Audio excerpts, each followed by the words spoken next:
हमारे NNS सूफी network channel को like करें, सब्सक्राइब करें और बेल आइकन को दबाना ना भूलें। नहमदुहु व नुसल्ली अला रसूलिहिल करीम अम्मा बाद फ़अऊज़ु बिल्लाहि मिनश्शैतानिर रजीम बिस्मिल्लाहिर रहमानिर रहीम।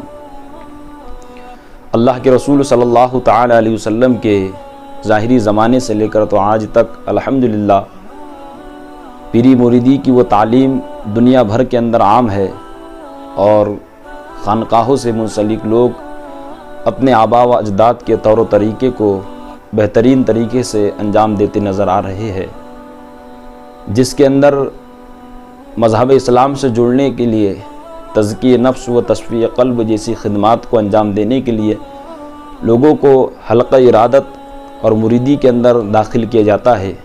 बेअत होने के बाद उसकी तालीम व तरबियत करके उसे एक बेहतरीन खुशगवार माहौल के अंदर ढाला जाता है।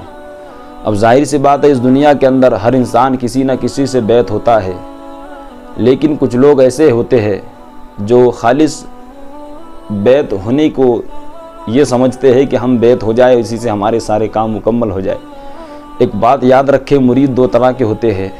एक वो होता है जो अपने मुर्शिद के दामन फैज़ से हमेशा हमेशा के लिए वाबस्तगी इख्तियार करता है, और एक वो होता है जो खालिस बैत होने के बाद इस तरीके से फ़रार होता है कि वो नज़र से कभी दिखाई भी नहीं देता।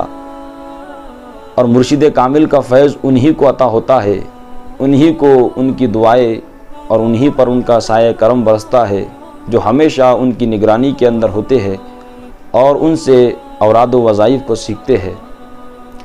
हकीकी और कामिल मुरीद वही होता है जो अपने मुर्शिद के फरमुदात पर अमल करता है, इसलिए कि ये ऐसी मंजिल है जिसको पाने के बाद इंसान रब तबारक व ताला के उन रहमो करम को हासिल कर सकता है। आप देखिए कि हकीकी और कामिल मुरीद कौन होता है और कब जाके उसकी तालीम व तरबियत मुकम्मल होती है। शेख इब्न हरीफ अपने वक्त के अल्लाह के बरगुज़ीदा बंदे हैं। कहते हैं कि एक मरतबा मैं जिस वक्त ख्वाब के अंदर सोया हुआ था, तो जब बेदार हुआ तो मेरा दिल काफ़ी परेशान और बेचैन हुआ। मैंने सोचा कि सुकून की तलाश में किसी बुज़ुर्ग के पास चलना चाहिए, तो मैं अबुल कासिम बिन रुबैल के पास पहुंचा और उनसे कहा कि हुजूर, मैं परेशान हूं और मेरे जहन पर गम का गलबा तारी है, आप मुझे कोई सालिहीन की कोई बात बताएं या ऐसी कोई हिकायत मुझे सुनाए जिसके सुनने के बाद मेरा जहन एकदम साफ़ हो जाए और इन गम से और परेशानी से मेरा जहन आज़ाद हो जाए। अबुल कासिम रुबैल ने आपको एक ऐसी हिकायत सुनाई और कहा कि जब मैं दरिया के किनारे इकामत पज़ीर बुज़ुर्ग के पास उनका तस्करा जब मैंने सुना, जिन्हें दुनिया अबुल हब्बास के नाम से जानती है, जब लोगों ने उनकी तारीफ़ मेरे पास बयान की तो मेरे दिल के अंदर एक शौक़ पैदा हुआ उनसे मुलाकात करने का। जब मैं उनकी बारगाह में पहुंचा तो मैं उनको सलाम करके अदब से उनके पास बैठा और खामोशी इख्तियार किए हुए था। ना उन्होंने मुझसे कुछ कहा और ना ही मैंने उनसे कुछ कहा। ऐसे ही बैठा रहा। तो जब नमाज का वक्त करीब आया तो एक सूफियों का, सालिहीन का एक जम्बे गफ़ील जमा हुआ, जिसके अंदर एक शख्स ने जमात से नमाज़ पढ़ाई और लोग नमाज़ पढ़ने के बाद चले गए।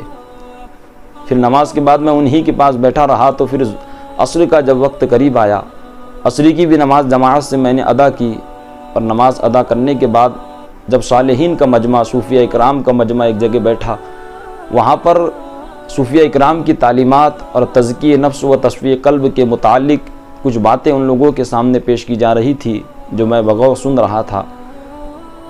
अब जिस वक्त मगरिब का वक्त करीब आया, मगरिब की नमाज के बाद मैंने शेख की बारगाह में इस बात का रिज़ा पेश किया कि ताकि मेरे इल्म के अंदर इजाफ़ा हो जाए। मैंने उनसे सवाल करने की इजाज़त चाही तो उन्होंने मुझे इजाज़त दी। मैंने उनसे एक सवाल पूछा कि हुजूर, आप मुझे ये बताएं कि मुरीद को इस बात का कब एहसास होता है कि वो मुरीद बन चुका है।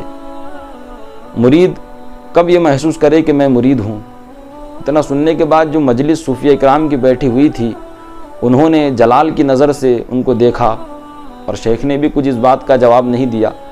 दूसरी मरतबा, तीसरी मरतबा जब पूछा तो शेख ने कहा कि शायद तुम्हारा सवाल ये नहीं है, बल्कि तुम ये पूछना चाहते हो कि मुरीद का मंजिल इरादत पर پہلا قدم کب پڑتا ہے؟ تو کہا کہ مرید، حقیقی مرید اور اس کا ارادت کے اندر قدم اسی وقت پڑتا ہے جب اس کے اندر 4 خصلتیں پیدا ہو جائے۔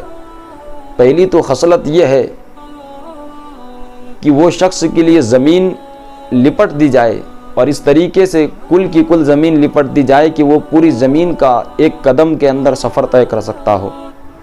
اور دوسری یہ کہ وہ اپنے تزکیہ نفس و تصفیہ قلب کا اس طرح سے محاسبہ کر چکا ہو، اپنے نفس کا لوہا اس طریقے سے منوا چکا ہو، سخت عبادت اور ریاضت و مجاہدے کے باعث وہ اپنی شان و استغنا کے اندر وہ مقام حاصل کر چکا ہو کہ کم از کم وہ پانی پر چلنے لگ جائے۔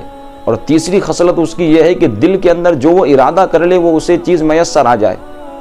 اور چوتھی خصلت اس کی یہ ہوتی ہے کہ جب وہ اللہ کی بارگاہ میں کوئی دعا کر دے تو اس کی زبان میں اس قدر تاثیر ہو کہ اس کی دعائیں کبھی رد نہ ہو۔